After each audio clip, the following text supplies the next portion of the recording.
తెలంగాణ రాష్ట్రం ఏర్పడ్డాక రాష్ట్రాన్ని అన్ని రంగాల్లో అభివృద్ధి పరచడం జరిగిందని, దేశంలోని తెలంగాణ రాష్ట్రాన్ని నెంబర్ 1 గా అభివృద్ధిలో ముందుంచడం జరిగిందని మాజీ డిప్యూటీ స్పీకర్ బీఆర్ఎస్ మెదక్ జిల్లా అధ్యక్షురాలు పద్మా దేవేందర్ రెడ్డి అన్నారు. తెలంగాణ ఆవిర్భావ దినోత్సవాన్ని పురస్కరించుకుని చినశంకరంపేట మండల కేంద్రంలోని తెలంగాణ అమరవీరుల స్తూపం వద్ద ఆమె నివాళులు అర్పించారు. అనంతరం జాతీయ జెండా ఎగరవేసి జాతీయ గీతాలాపన చేశారు. ఈ సందర్భంగా మాజీ డిప్యూటీ స్పీకర్ పద్మా దేవేందర్ రెడ్డి మాట్లాడుతూ, తెలంగాణ రాష్ట్రాన్ని అన్ని రంగాల్లో అభివృద్ధి పరిచి దేశంలోని నెంబర్ 1 రాష్ట్రంగా తీర్చిదిద్దిన ఘనత తెలంగాణ తొలి ముఖ్యమంత్రి కేసీఆర్ దే అని, రైతులు సంతోషంగా ఉండాలి, రైతే రాజు కావాలనే ఉద్దేశంతో కాళేశ్వరం ప్రాజెక్టు ద్వారా రైతులకు సాగునీరు అందించి బీడి భూములను పంట భూములుగా మార్చి రైతుల కళ్లెల్లో ఆనందం చూసే విధంగా రైతులను అన్ని రంగాల్లో ఆదుకున్న ఘనత కేసీఆర్ కే దక్కిందన్నారు. రైతులకు ఉచిత విద్యుత్తు, రైతు బంధు, రైతు భరోసా కల్పించడం జరిగిందని, ఏ పంటకు కూడా ఎరువుల కొరత లేకుండా ఆదుకోవడం జరిగిందన్నారు. రేవంత్ రెడ్డి సర్కార్ రైతులను అన్ని రంగాల్లో ఇబ్బందుల పాలు చేస్తుందని, ఎరువుల కోసం ఉదయం నుంచే వరుస క్రమంలో నిలబడడం జరిగిందని, పండించిన పంట సైతం ఇప్పటి వరకు పూర్తిగా కొనుగోలు చేయలేదని, రైతులు పండించిన పంటలను వెంటనే కొనుగోలు చేసి రైతులను ఆదుకోవాలని డిమాండ్ చేశారు.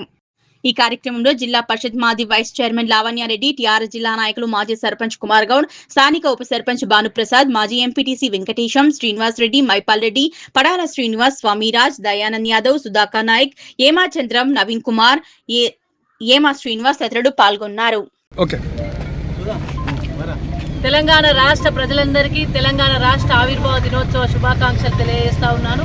గులాబీ సైన్యానికి, గులాబీ ప్రజాప్రతినిధులందరికీ కూడా తెలంగాణ రాష్ట్ర ఆవిర్భావ దినోత్సవ శుభాకాంక్షలు తెలియజేస్తా ఉన్నాను. 2001లో గౌరవ కేసీఆర్ గారు గులాబీ జెండా చేతబట్టి తెలంగాణ రాష్ట్రాన్ని సాధించుకోవాలనే ఒక దృఢ సంకల్పంతో తెలంగాణ వచ్చుడో కేసీఆర్ జచ్చుడు అనే నినాదంతో 14 సంవత్సరాలు పోరాటం చేసి తెలంగాణ ప్రజల బతుకులు మార్చాలే, ఆంధ్ర పరిపాలన నుండి తెలంగాణ సంఖ్యలను విముక్తి చెందించాలనే ఉద్దేశం కొద్ది గౌరవ కేసీఆర్ గారు 14 సంవత్సరాలు అహర్నిశలు కష్టపడి పొలిటికల్ సాధన ద్వారానే తెలంగాణ రాష్ట్రాన్ని సాధించుకోవచ్చు అని చెప్పి అహింస మార్గంలో, గాంధేయ మార్గంలో సెంట్రల్ గవర్నమెంట్, కేంద్ర ప్రభుత్వం మెడలు వంచి తెలంగాణ రాష్ట్రాన్ని సాధించడం జరిగింది. రకాల కష్టాలు, ఎన్నో అవమానాలు, ఎన్నో ఇబ్బందులు అయినప్పుడు కూడా మొక్కవోని శ్రమతోని తెలంగాణ రాష్ట్రాన్ని సాధించిన ఘనత గౌరవ కేసీఆర్ గారిది.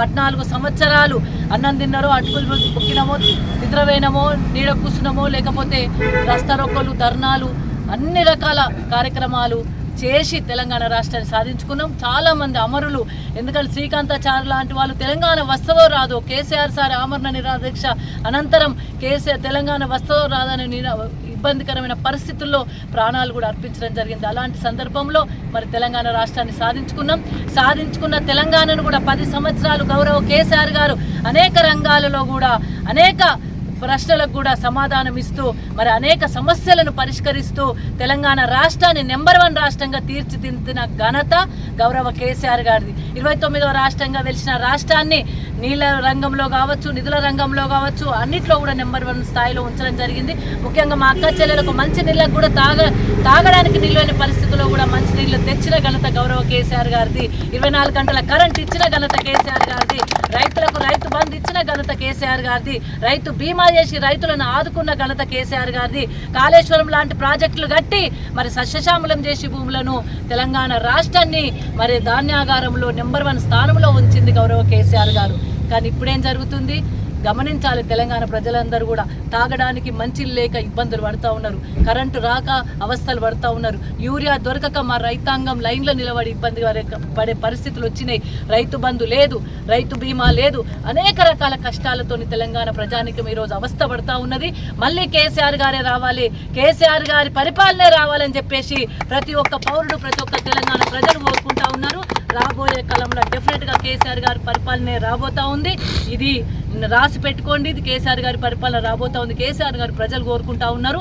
ఈరోజు మరి తెలంగాణ ప్రజలందరూ కూడా ఏదైతే మార్పు అని చెప్పేసి మరి మార్పు కోసం ప్రయత్నం చేస్తే ఆ మార్పు తిరగబెట్టి ఇబ్బందికరమైన పరిస్థితులకు నెట్టేసిందని కూడా తెలంగాణ ప్రజలు భావిస్తూ ఉన్నారు. కాబట్టి అందరూ, అన్ని వర్గాల వారు ఈరోజు నష్టపోతూ ఉన్నారు. తెలంగాణ యొక్క సమాజం మొత్తం కూడా ఈరోజు నష్టపోతూ ఉంది. ఏ వర్గం కూడా హ్యాపీగా లేదు. కాబట్టి కేసీఆర్ గారు వస్తేనే మరి ఈ సమాజం, ఈ తెలంగాణ ప్రజలు బాగుపడతారనే నమ్మకం ప్రజలు ఉంది. కాబట్టి రాబోయే కాలంలో తప్పకుండా కేసీఆర్ గారు రాబోతూ ఉన్నారు. ఇప్పటికైనా కాంగ్రెస్ ప్రభుత్వము, రేవంత్ రెడ్డి గారి ప్రభుత్వం ఇప్పటికైనా ఆలోచన చేయాలి. ఎందుకంటే ఒక్క హామీ కూడా 6 గ్యారంటీలు లేవు, 420 హామీలు లేవు, ఏది కూడా హామీలకు నోచుకోలేని పరిస్థితి వస్తూ ఉంది. కాబట్టి ఇప్పటికైనా కళ్ళు తెరుగుండి తెలంగాణ వడ్లు ఇప్పటి వరకు తెలంగాణలో ఇంకా కూడా 30-40% వడ్లు కొనలేని పరిస్థితి ఉంది. అవి వానకు నాంతున్నాయి, ఎండకు ఎండుతున్నాయి. ఇవి కళ్ళు తెరుస్తలేదు ప్రభుత్వం.